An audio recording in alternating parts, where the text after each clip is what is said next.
मेरे प्यारे मित्रों, आप सभी का इस नए और खास वीडियो में बहुत बहुत स्वागत है। उम्मीद करते हैं कि आप सभी खुश, स्वस्थ और अपने जीवन में आगे बढ़ रहे होंगे। दोस्तों, अगर आप भी अपनी जिंदगी में कुछ नया और उपयोगी सीखने की इच्छा रखते हैं तो हम आपसे यही अनुरोध करेंगे कि हमारे इस चैनल को जरूर सब्सक्राइब कर लीजिएगा, ताकि आने वाले हर जरूरी और ज्ञानवर्धक वीडियो की जानकारी आपको सबसे पहले मिल सके। जैसे ही फाल्गुन का पावन महीना अपने कदम रखता है, वैसे ही होली के शानदार त्योहार की तैयारियां भी पूरे जोश के साथ शुरू हो जाती हैं। हिंदू धर्म और परंपराओं में फाल्गुन मास के दौरान किसी भी प्रकार के शुभ मांगलिक काम जैसे विवाह, मुंडन संस्कार, गृह प्रवेश, यज्ञ, पूजा पाठ या कोई भी मंगल कार्य करने की मनाही होती है। इसके पीछे धार्मिक मान्यता यह है कि फाल्गुन मास के इन दिनों में भद्रा काल नाम का विशेष समय चलता है, जिसे अत्यंत अशुभ माना जाता है। भद्रा काल का संबंध देवी भद्रा से है, जो शनिदेव महाराज की सगी बहन और सूर्य देव की पुत्री मानी जाती है। यह कहा जाता है कि जिस तरह शनिदेव का स्वभाव कठोर और कड़ा है, ठीक वैसे ही उनकी बहन भद्रा देवी का स्वभाव भी बहुत ही रूखा और सख्त बताया गया है। ऐसी मान्यता है कि भद्रा काल के दौरान कोई भी शुभ काम करना व्यक्ति के लिए फलदायक नहीं होता, बल्कि इसके उलट हानिकारक साबित हो सकता है। हालांकि जैसे ही होलिका दहन का पवित्र कार्य पूरा होता है, वैसे ही सभी शुभ कार्यों के लिए रास्ता खुल जाता है और फिर से शुभ मुहूर्तों की शुरुआत हो जाती है। अब बात करते हैं इस बार के खास फाल्गुन मास की। तो इस बार कृष्ण पक्ष में एक अतिरिक्त तिथि मौजूद है, जिसकी वजह से यह पक्ष पूरे 16 दिनों का बन रहा है, जबकि आमतौर पर यह पक्ष 15 दिनों का होता है। इसके अलावा शुक्ल पक्ष में एक तिथि कम होने के कारण यह पक्ष कुल 14 दिनों का ही रहेगा। खास बात यह है कि इसी शुक्ल पक्ष के दौरान ही होली का सबसे महत्वपूर्ण हिस्सा यानी होलिका दहन और रंगों वाली होली का उत्सव बड़े ही धूमधाम से मनाया जाएगा। होली से ठीक 7 दिन पहले से होलाष्टक की शुरुआत हो जाती है, जिसे बहुत ही अशुभ समय माना जाता है। इस बार होलाष्टक 7 मार्च दिन शुक्रवार को प्रारंभ होंगे और पूरे 7 दिनों तक चलकर 13 मार्च दिन गुरुवार को समाप्त होंगे। यह समाप्ति फाल्गुन पूर्णिमा के दिन होगी, यानी जिस दिन होलिका दहन किया जाएगा। अब अगर फाल्गुन पूर्णिमा की तिथि की बात करें तो यह 13 मार्च गुरुवार की सुबह 10:36 से शुरू होगी और अगले दिन 14 मार्च शुक्रवार को दोपहर 12:07 से शुरू होगी, 2 मिनट पर समाप्त होगी। इस बार होलिका दहन का शुभ कार्य 13 मार्च गुरुवार को ही संपन्न किया जाएगा। इसी दिन पूर्णिमा का व्रत भी पूरे विधि विधान से रखा जाएगा और अगले दिन 14 मार्च शुक्रवार को स्नान, दान और पुण्य का विशेष महत्व होगा। इसी दिन पूरे देश भर में रंगों वाली होली का पावन और रंगीन पर्व भी बड़े उल्लास, मस्ती और उत्साह के साथ मनाया जाएगा। इस साल की सबसे बड़ी और खास बात यह है कि फाल्गुन पूर्णिमा के इसी खास दिन एक बहुत ही महत्वपूर्ण खगोलीय घटना भी घटित होने वाली है, और वो है पूर्ण चंद्र ग्रहण। इसके अलावा इस दिन भद्रा का साया भी रहेगा, जो इसे और भी विशेष और ध्यान देने योग्य बनाता है। आज के इस ज्ञानवर्धक और खास वीडियो में हम आपको कुछ ऐसे सरल मगर असरदार उपायों के बारे में बताने जा रहे हैं, जिनका पालन करने से आपकी जिंदगी में लंबे समय से चली आ रही परेशानियों और मुश्किलों से छुटकारा मिलने की संभावना प्रबल हो सकती है। ये उपाय आपको खास तौर पर होलिका दहन के समय जरूर करने चाहिए, ताकि उनका पूरा शुभ फल आपको प्राप्त हो सके। तो चलिए बिना किसी देरी के जानते हैं वे महत्वपूर्ण और सरल उपाय क्या हैं। लेकिन दोस्तों, आगे बढ़ने से पहले हम आप सभी से दिल से निवेदन करते हैं कि इस वीडियो को अभी इसी वक्त एक लाइक जरूर दीजिएगा। अपने सभी दोस्तों, रिश्तेदारों और परिवार के सदस्यों के साथ इस जानकारी को साझा कर दीजिएगा। और अगर आपने अब तक हमारे चैनल को सब्सक्राइब नहीं किया है तो तुरंत चैनल को सब्सक्राइब करके बगल में लगे घंटे यानी बेल आइकन को भी दबाना ना भूलिएगा, ताकि ऐसी ही रोचक और काम की जानकारी आपको समय समय पर मिलती रहे। होलिका दहन के दिन करें ये उपाय।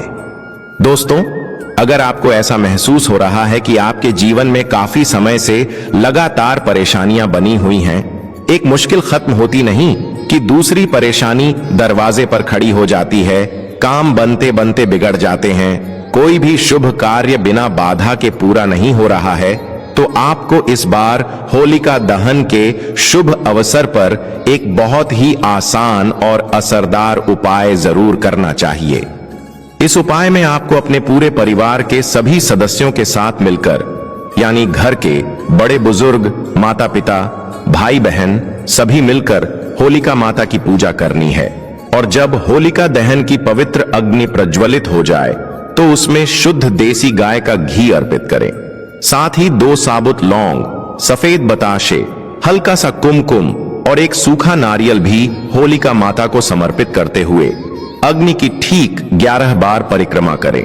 यह उपाय पूरी श्रद्धा और विश्वास के साथ करना है। ऐसा करने से धीरे धीरे आपके जीवन की सारी परेशानियों का बोझ हल्का होने लगेगा और धीरे धीरे समस्याएं खत्म भी होने लगेंगी। खास ध्यान देना है कि यह पूजा पूरे परिवार के लोग मिलकर करें, जिससे इसका असर और भी शुभ और फलदायी हो सके। अब जानते हैं दूसरा उपाय जो बहुत महत्वपूर्ण है। फाल्गुन मास के दौरान कई प्रकार के टोटके, तंत्र मंत्र और ऊपरी बाधाओं वाले कर्मकांड अधिक होते हैं। अगर आपको लगता है कि आप पर भी किसी ने कोई तंत्र या टोना टोटका कर दिया है, या बार बार ऐसा महसूस होता है कि किसी ने आपकी तरक्की में कोई बाधा डाल रखी है, या आपके अच्छे भले काम अटक जाते हैं, तो होलिका दहन वाले दिन सुबह ही एक छोटा सा काम कर लेना चाहिए।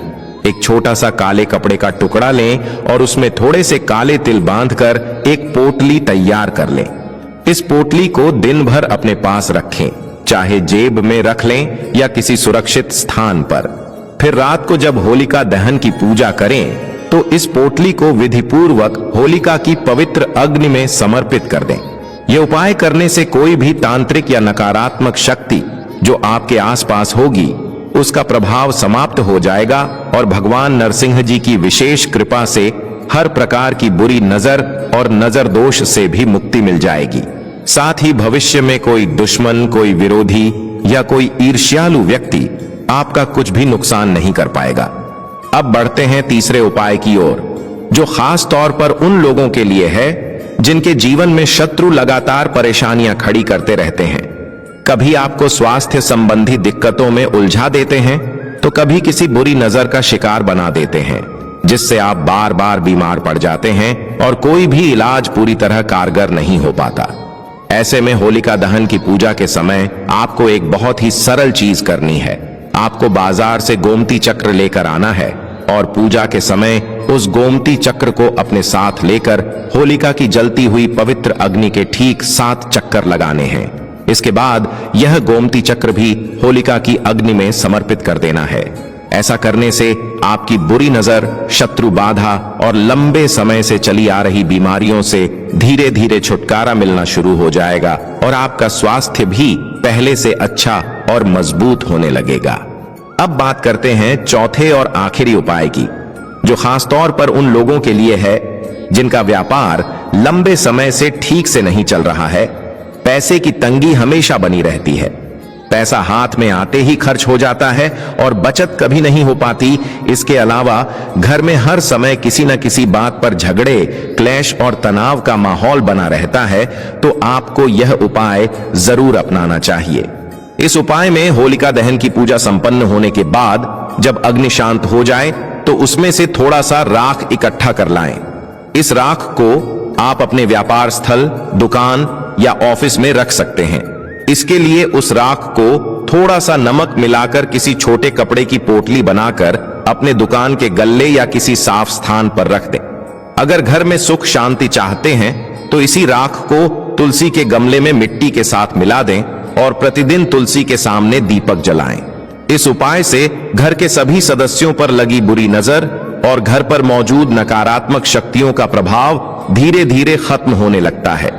व्यापार में आ रही रुकावटें भी कम होने लगती हैं और धन धीरे धीरे टिकना शुरू हो जाता है।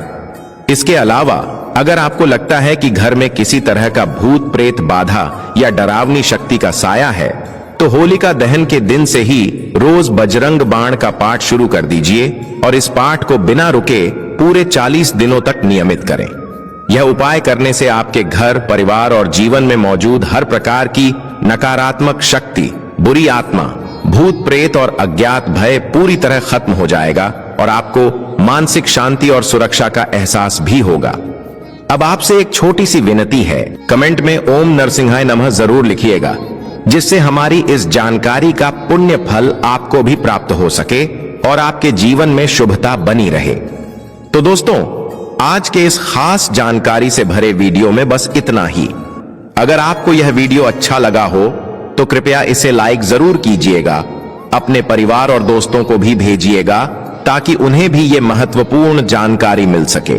और हां, अगर आपने अब तक हमारे चैनल को सब्सक्राइब नहीं किया है तो तुरंत सब्सक्राइब करके बगल में लगे हुए घंटे को जरूर दबाइएगा ताकि आगे भी ऐसे ही उपयोगी और ज्ञानवर्धक वीडियो सबसे पहले आपको मिलते रहें। तो दोस्तों, अब हम फिर मिलेंगे एक नए और खास जानकारी वाले वीडियो में।